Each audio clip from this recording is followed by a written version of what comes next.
Hello guys, ganito akit siyang ganap kapag hindi ako nag-live dito guys sa TikTok. Nagdodrawing nila ako pero hindi sa papel sa katawan ng tao guys. Well, another day, another customer na naman. Pero before nyan, ito muna yung ganap o di ba rambulan mo na? Yan yung client natin dito guys batang bata at saka first time rin kaya minimal tattoo lang muna di ba? Well, nagtanong sa akin bago magpatato masakit ba? Sabi ko hindi. Parang kagat ng lalanggam pero isang dusinang langgam di ba?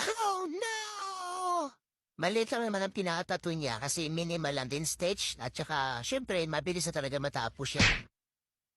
Kaya another day, another practice na naman. Actually guys, matagal ako hindi nakapag-tattoo kaya ito, nakapag-practice din ulit.